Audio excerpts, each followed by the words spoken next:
جو مسلمانوں کے گھر پیدا ہوا، اسلامی ماحول میں رہتا، اس سے کوئی چیز پوشیدہ نہیں ہے. اسے پوچھ لو، وہ بتائے گا بکری حلال ہے، وہ بتائے گا مرغی حلال ہے، وہ بتائے گا فلاں چیز حلال ہے، اور یہ بھی کہے گا یہ چیز حرام ہے، یہ حرام ہے، یہ حرام ہے. یہ بچے کو بھی پتہ ہے.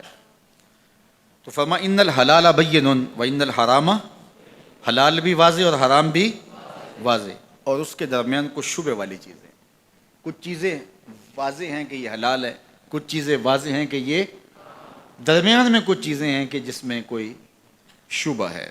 زیادہ لوگ نہیں جانتے انہیں، علماء ہی جانتے ہیں. کسی نے کہا کہ یار یہ پتہ نہیں حلال ہے، کسی نے کہا پتہ نہیں حرام ہے. اب سنو، ضابطہ میرے حضور نے بیان کیا. جس نے اپنے آپ کو شبہ والی چیزوں سے بچا لیا، جو شبہ والی چیزوں سے بچ گیا، اس نے اپنا دین بھی بچا لیا، اپنی عزت بھی بچا لی. آپ کو یہ یقین ہے کہ یہ کھانا جو پکا ہے بالکل ٹھیک ہے، صحت افزا ہے، تو آپ اس کو رغبت سے لے لیتے ہیں.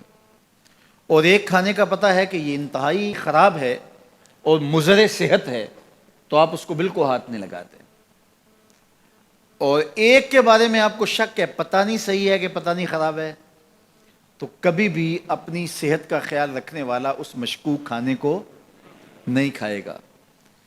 اس لیے دین کے معاملے میں بھی ایسے کرو کہ جس کے بارے میں تمہیں شک ہو اس کو چھوڑ دو، اور اس کو اختیار کرو جس کے بارے میں شک نہ ہو. اور پھر ارشاد فرمایا جو شبہ والی چیزوں میں پڑ گیا وہ حرام میں پڑ گیا. جس طرح کوئی شخص کسی چراگاہ کے گرد اپنے جانور چراتا ہے، سرسبز چراگاہ ہے، اور وہ اس کے آس پاس اپنے جانور رکھتا ہے، تو کبھی تو کوئی بکری، کبھی تو کوئی بھیڑ، کبھی تو کوئی جانور اچانک جا کے دوسرے کی چراگاہ کے اندر منہ مار لے گی.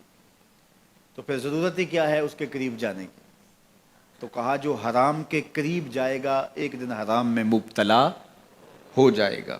ہر بادشاہ کی کوئی چراگاہ ہوتی ہے، اس نے ایک مخصوص چراگاہ رکھی ہوتی ہے، اس میں اس کے جانور چرتے ہیں، اور کسی کا جانور اس میں وہ آنے نہیں دیتا. بادشاہ کی غیرت ہوتی ہے، اس نے باڑ لگائی ہوتی ہے.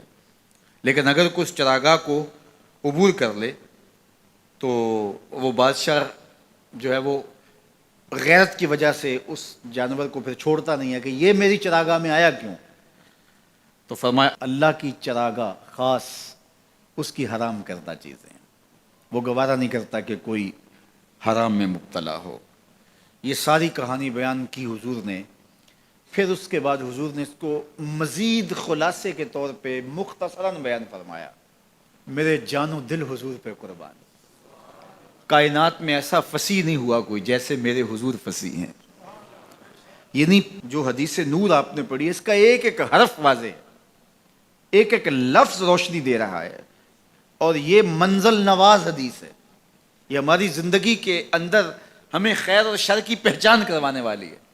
لیکن اس کے بعد پھر میرے حضور نے اس کو دوسرے پیرائے میں بیان کیا، اور کتنا خوبصورت انداز ہے. سن لو، انسان کے جسم کے اندر گوشت کا ایک ٹکڑا ہے، جب وہ صحیح ہو جائے تو پورا جسم صحیح ہو جاتا ہے، اور جب وہ خراب ہو جائے تو پورا جسم خراب ہو جاتا ہے. الا وہی القلب، گوشت کے اس ٹکڑے کا نام دل ہے. دل اگر ٹھیک ہو گیا تو پورا جسم، اور دل خراب ہو گیا تو پورا جسم خراب ہو گیا. اس لیے وہ رومی نے کہا تھا دل بدست آور کہ حج اکبر است. دل کو قابو میں لیا، یہ حج اکبر ہے. وہاں تو پھیرے کاٹے لیکن تیرا دل کہیں اور تھا، تو کہا نہیں، دل بدست آور کہ حج اکبر است، از ہزاراں کعبہ یک دل بہتر است. کہا کہ 1000 کعبے سے ایک دل بہتر ہے. کیوں؟ کعبہ بن گاہ خلیل اطہر است. کعبہ حضرت ابراہیم کی گزرگاہ ہے، دل گزرگاہ جلیل اکبر است، اور دل رب جلیل کی گزرگاہ ہے. اور اقبال بولا خود ہی کا نشیمن تیرے دل میں ہے، خود ہی کا نشیمن تیرے دل میں ہے. اتنی بڑی کائنات چھوٹے سے دل میں کیسے آ گئی؟ اقبال نے کہا میں بات دلیل سے کر رہا ہوں. خود ہی کا نشیمن تیرے دل میں ہے، فلک جس طرح آنکھ کے تل میں ہے. اس لیے اس کا کنٹرول کر لینا، اس کا قابو میں کرنا. تو میرے حضور نے فرمایا کہ اپنے دل کو قابو میں کر لو.